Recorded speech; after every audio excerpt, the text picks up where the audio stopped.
And now we wait.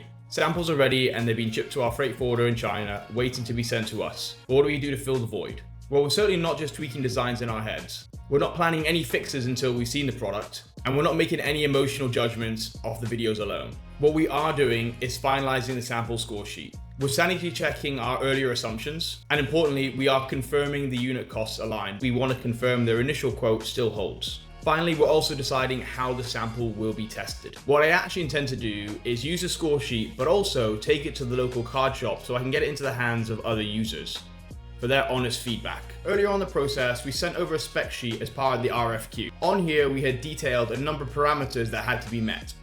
Things like dimensions, tolerances, and materials were all put on there, and the supplier was asked to see how they would meet them. This usually forms the backbone of our sample score sheet, and there's some quite obvious and easy things to check. For example, if you specify the dimensions, you just get out a tape measure and make sure they meet those criteria. This can catch obvious failures fast. If we need any specialist equipment for testing, this is when we get it. If materials need to be sent off for lab testing to check compliance for any international regulations, then now this is the time to do it. We don't need to send that ourselves, we can get the factory to send pieces straight to the testing facilities in China. And if there's small tweaks that need to happen to the samples, we'll judge whether we take that on risk and go straight forward to mass production. However, sometimes if a bigger adjustment is needed, well then we might ask them to produce another sample because we don't want to take that kind of risk. This is again why we pay for sample, because we'll fix it in mass production just doesn't wash.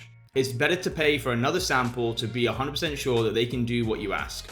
In those instances, you definitely want to make sure that the final factory you select can do all of the things that you want it to do well. We actually have samples from our other products in development on the way to the freight forwarder as well. So currently the binder sample is on hold waiting for those.